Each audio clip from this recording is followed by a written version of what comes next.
हिंदी में यूपीएससी की तैयारी से संबंधित प्रोग्राम्स को देखने के लिए सब्सक्राइब करें study IQ IAS Hindi. Hello दोस्तों, स्वागत है आप सबका स्टडी IQ IAS हिंदी पे। 30,000 लोग गायब हो गए। असम के जो मुख्यमंत्री है हिमंता विश्व शर्मा, उनका बयान कि 30,000 लोग गायब हो गए।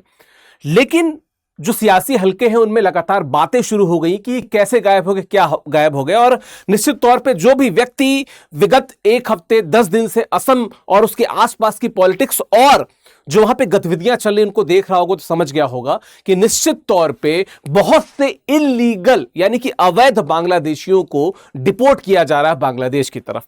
तो आज जिस खबर को, जिस न्यूज को मैं लेकर आपके सामने हाजिर हूं, यूपीएससी के पर्सपेक्टिव से भी उसका इंपॉर्टेंस है और कुछ ऐसी बातें जो गूढ़ है, जो बीच में जुड़ी हुई हैं, जिन पे विवाद हो रहा है कि मानवाधिकार के जो पक्षधर हैं वो क्या कह रहे हैं, इन सभी बिंदुओं पे मैं बात करूंगा। और हम बात करेंगे उस नो मैंस लैंड के बारे में भी जिसपे बहुत चर्चा हो रही है। ठीक है, तो इसको अंत तक देखिएगा, निश्चित तौर पे आपको कुछ अधिक जानकारी, अलग जानकारी शायद मिल पाए। ठीक है, क्या है इस दौरान आपने देखा होगा कि ये टाइम्स ऑफ इंडिया और यहां पे डेक्कन हेराल्ड और बहुत से न्यूज़पेपर्स ने इसको कवर किया कि असम पिकिंग अप बांग्लादेश से legal dumping them in no man's land और 30,000 डिक्लेयर्ड फॉरेनर्स डिसअपीयर्ड। ठीक है, ये असम के सीएम कह रहे हैं, ये बाकायदा बयान पब्लिश हुआ है जिसपे बड़ा विवाद भी खड़ा हो रहा है। लेकिन हमको इसकी इन डेप्थ स्टडी करना होगा। We should not be partial with anything. हमको इसके तार्किक विश्लेषणों तक पहुंचना होगा कि कहां पे क्या बात कहां पे रुक रही है। ठीक, हमें बात करनी होगी इसके सभी एस्पेक्ट पे, हम सभी एस्पेक्ट पे बात करेंगे। ठीक है, इसके पहले मैं आपको बताता चलूं कि स्टडी IQ IAS का जो प्रतिज्ञा बैच है, यानी कि जो इवनिंग बैच है, जो 10 जून से शुरू हो रहा है, उसमें आप एडमिशन ले सकते हैं विकास लाइव कोड का प्रयोग करके। फीस बड़ी नॉमिनल सी है। जो बड़ी बात है वो ये कि बहुत सारे फीचर्स हैं, मेंटरशिप से लेके SIP, MRP, PRP, SIM, इन सभी के फुल फॉर्म को हमने डिटेल में डिस्कस भी किया है। अदरवाइज नीचे लिंक दी होगी, इस लिंक पे क्लिक करके आप सीधे हमारे बैच से जुड़ सकते हैं, हमारे बैच की PDF को डिटेल में समझ सकते हैं। इससे बेहतर शानदार बैच है नहीं, क्योंकि अनलिमिटेड लाइव क्लासेस हैं, उनको अनलिमिटेड बार आप रिकॉर्डेड देख सकते हैं। साथ में आपको डेली प्रीलिम्स के क्वेश्चंस, मेंस के क्वेश्चन प्रैक्टिस कराए जाते हैं। 18 किताबों का सेट है, कितने सारे फीचर्स हैं। करना क्या है, नीचे लिंक दी हुई है, लिंक पे क्लिक कीजिए। ध्यान दीजिएगा, 10 जून से बैच शुरू हो रहा है and this Vikas live code is crucial for you for maximum discount. इसको जरूर इस्तेमाल कीजिएगा। चलिए आते हैं बिंदु पे। पॉइंट क्या है, तो असम के मुख्यमंत्री जी ने एक बयान दिया चौंकाने वाला कि 30,000 बांग्लादेशी अवैध जो प्रवासी हैं वो अचानक लापता हो गए हैं।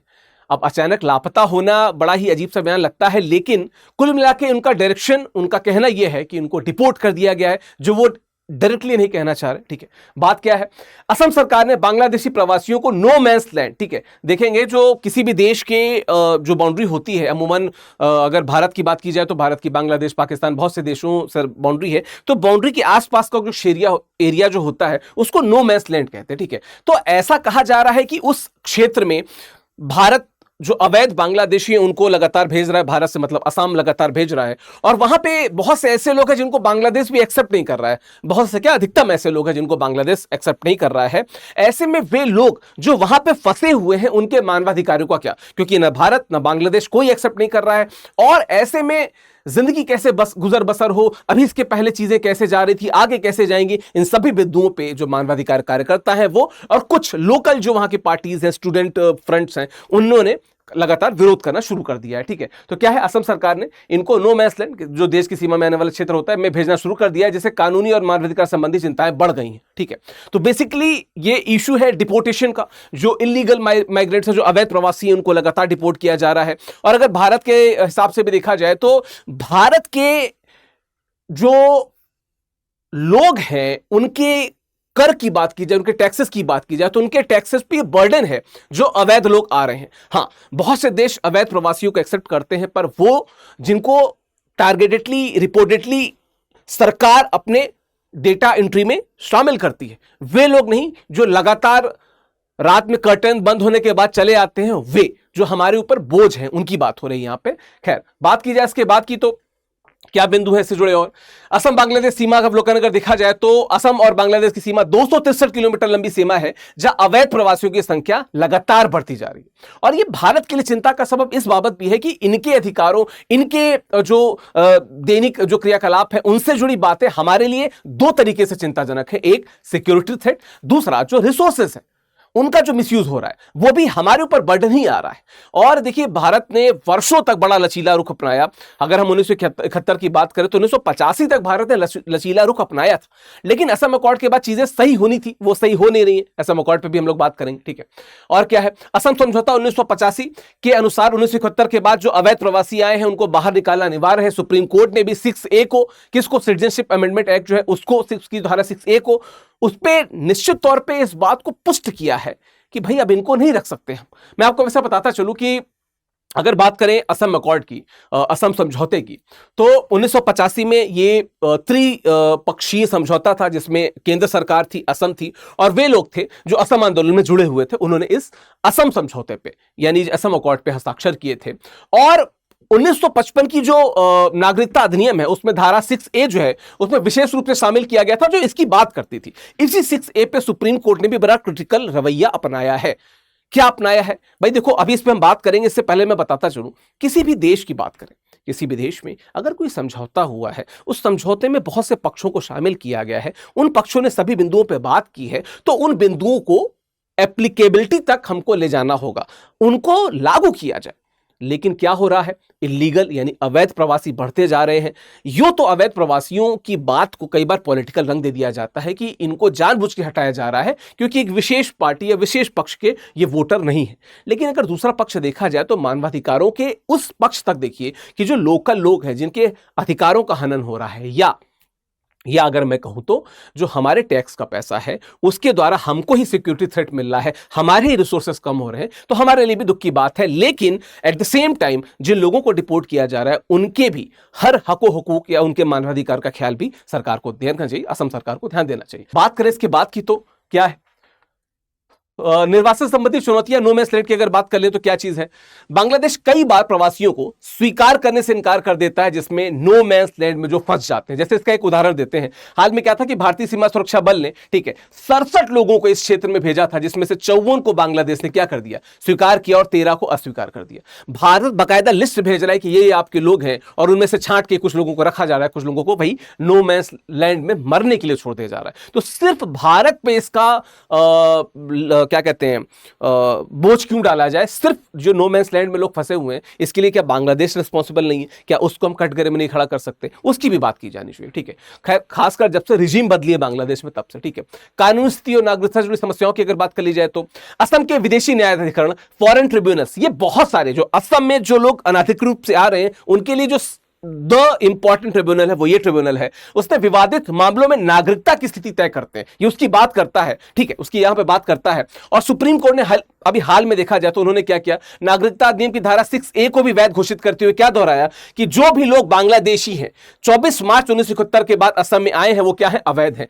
हर वो बांग्लादेशी जो 24 मार्च 1971 के बाद बांग्लादेश में आया है वो अवैध है। मुझे कमेंट बॉक्स में बताइएगा कि 1971 और मार्च का रेफरेंस किससे जुड़ता है, क्या इसका कोई जो जुड़ाव है वो बांग्लादेश के बनने से लेके, अगर है तो कमेंट बॉक्स में मुझे बताइएगा।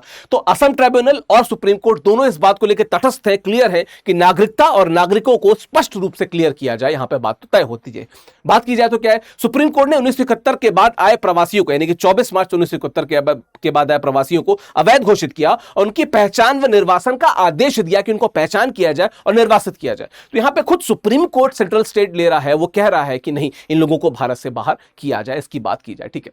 तो बहुत से नैतिक एवं मानवाधिकार संबंधी चिंताएं हैं। जैसे आलोचक तर्क देते हैं कि भारतीय संविधान का अनुच्छेद 21 वो बात करता है कि इसकी डिग्निफाइड लाइफ की, और ये उनकी भी बात करता है जो भारत के नागरिक नहीं है। तो उनकी बात कौन तय करेगा, इनकी बात बहुत होती है। खासकर कई प्रवासी जो है राजस्थीन यानी स्टेटलेस हो जाते हैं जिनमें उनकी कानूनी पहचान अधिकार छिन जाते हैं, तो उनकी बात भी कोई ना कोई तो करेगा ना यार। तो उनकी बातें भी की जानी गलत नहीं है, लेकिन तार्किकता का समावेश होना चाहिए कि क्या सही रास्ता हो। बात करें उसके बाद की तो राजनीतिक बयान और सरकारी कार्रवाई की अगर बात करें तो क्या है, असम के मुख्यमंत्री का दावा है कि 30,000 लोग जो घोषित विदेशी हैं वो अचानक गायब हो गए। खैर, बात कर ले तो सरकार अवैध प्रवासियों के खिलाफ सख्त कार्रवाई की नीति अपनाई हुई है, क्योंकि जो बांग्लादेश में स्थिति है वहां से स्थितियां खराब होती जा रही है, लोग अवैध रूप से आते जा रहे हैं और भारत पे ये बोझ बनते जा रहे हैं। भारत को एक हद तक ही वो अवैध प्रवासियों को देख सकता है, उससे ज्यादा वो नहीं देख सकता। अवैधता की वैधता पे भी भारत को बात करनी पड़ेगी, ठीक है। चलिए बात करते हैं इसके आगे की। तो अल्पसंख्यक समूह और नागरिक समाज यानी कि सिविल सोसाइटी ने सरकार के निर्वासन और जाति प्रोफाइलिंग नीति की आलोचना कर रहे हैं, जो हमेशा से करते हैं कि टारगेटेडली किसी धर्म को, किसी जाति को टारगेट किया जा रहा है, ठीक है। ऑल बीटीसी माइनॉरिटी जो स्टूडेंट्स यूनियन है उन्होंने सुप्रीम कोर्ट पे याचिका भी दाखिल की, ठीक है, और उन्होंने कहा कि जो उचित प्रक्रिया है, जो ड्यू प्रोसेस है, उसको उल्लंघन किया जा रहा है। All BTC minority students union की ओर से सुप्रीम कोर्ट में दायर याचिका में आरोप क्या लगाया गया कि असम सरकार राष्ट्रीयता का सत्यापन किए बिना विदेशी होने के संदेह वाले व्यक्तियों को हिरासत में लेने और निर्वासित करने के लिए अभियान चला रही है। तो उन्होंने आरोप भी दाखिल किया इस पे, ठीक है। हालांकि सुप्रीम कोर्ट ने इनको बोला कि अभी भी थोड़ा इस पे हम उसको ध्यान देने की जरूरत है। हालांकि इस याचिका का कुछ खास होना नहीं है ऐसा लग रहा है। हालांकि सुप्रीम कोर्ट ने कहा कि हम इस पे ध्यान देके बताएंगे। पिटीशन में क्या कहा गया है कि specially the right to life, right to equality, कहीं ना कहीं यानी कि जो जिंदगी जीने का अधिकार है और समानता का अधिकार है वो कहीं ना कहीं उनसे छीना जा रहा है। अनुच्छेद 14 और 21 की बात हो रही है। इसके बाद क्या बोला जा रहा है कि एक प्रकार से वो स्टेटलेस पोजीशन में आ जाएंगे, उनके पास कोई हक नहीं बचेगा। निश्चित तौर पे स्टेटलेस पोजीशन में आना सबसे खराब बात है।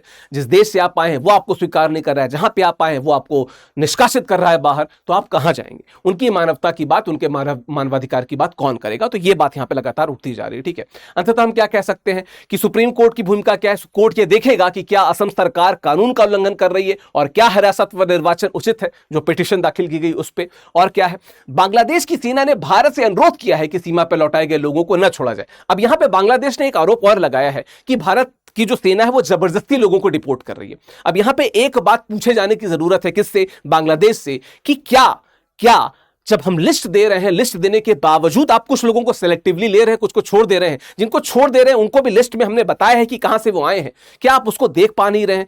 उन लोगों के स्टेटलेस होने का जिम्मेदार कौन होगा? क्या आप नहीं होंगे? क्या इसका प्रश्न बांग्लादेश सेना से नहीं पूछा जाना चाहिए? निश्चित तौर पर पूछा जाना चाहिए। तो इस प्रकार के बिंदुओं पर लगातार बात हो रही है। अंततः क्या है, निश्चित तौर पर राष्ट्रीय सुरक्षा बनाम मानवाधिकार का विषय आता है और हम किसको तरजीह दें? मानवाधिकार भी जरूरी है, राष्ट्रीय सुरक्षा भी जरूरी है, राष्ट्रीय सुरक्षा पे जो भार है वो भी जरूरी है। और वहां पे जो लोकल स्तर पे जो दिक्कतें बढ़ रही हैं, वहां पे जो क्राइम बढ़ रहे हैं, उनका जिम्मेदार कौन होगा? वहां पे किन्हीं और लोगों का मानवाधिकार भी तो हनित हो रहा है, इसकी भी बात करनी होगी, ठीक है। और क्या है, सभी निगाहें किसकी है? सुप्रीम कोर्ट की तरफ है। आगे में सुप्रीम कोर्ट पिटीशन पे क्या फैसला देती है, पर असम सरकार और भारत सरकार दृढ़ है कि निश्चित तौर पे अवैध लोग जो हैं उनको लगातार भारत से क्या किया जाएगा? निष्कासित किया जाएगा। आप कमेंट में बताइए कि आपको क्या लगता है, मानवाधिकार और अगर राष्ट्रीय सुरक्षा की बात की जाए तो तरजीह किसको देनी चाहिए? कमेंट बॉक्स में मुझे जरूर बताइएगा और आशा करूंगा कि वीडियो आपको सही लगा। बाकी बताता चलूं कि 2 जून से हिंदी साहित्य का नया बैच शुरू हो रहा है। हिंदी साहित्य मैं खुद लेके आता हूं। ये बैच जो है वो रीतिकाल से शुरू हो रहा है, जिसको समझना अपने आप में एक बड़ा ही कॉन्सेप्चुअल क्लैरिटी मांगता है। उसको मैं प्रॉपर तरीके से, हर तरीके से कवर करने की कोशिश कर रहा हूं। तो इस बैच से जुड़ना है तो स्टडी IQ की वेबसाइट पर जाकर आप ऑप्शनल में जाकर हिंदी साहित्य जुड़ सकते हैं। मैं खुद पढ़ाता हूं। मेरी प्लेलिस्ट में जाकर बहुत से वीडियोज को देख सकते हैं, टॉपर्स के इंटरव्यू को देख सकते हैं, बहुत से कॉन्सेप्ट को मैंने आसान भाषा में समझाने का प्रयास किया, आप उसको भी देख सकते हैं। बाकी ये मेरा टेलीग्राम चैनल है @ऑफिशियल विकास करके, आप स्कैन करके जुड़ सकते हैं। सर्च बॉक्स में डालेंगे तो इससे जुड़ सकते हैं। मुझे कुछ बात करनी है तो vikas.singh@studiiq.com पे आप मुझे मेल कर सकते हैं। इस विषय से रिलेटेड, ऑप्शन से रिलेटेड मुझे बता सकते हैं। बाकी विकास लाइव कोड का प्रयोग कर सकते हैं for maximum discount at any course eight study IQ। तो आशा करता हूं वीडियो आपको अच्छा लगा होगा। कमेंट बॉक्स में अपनी राय जरूर दें। थैंक यू सो मच, धन्यवाद। हिंदी में UPSC की तैयारी से संबंधित प्रोग्राम्स को देखने के लिए सब्सक्राइब करें स्टडी IQ IAS हिंदी।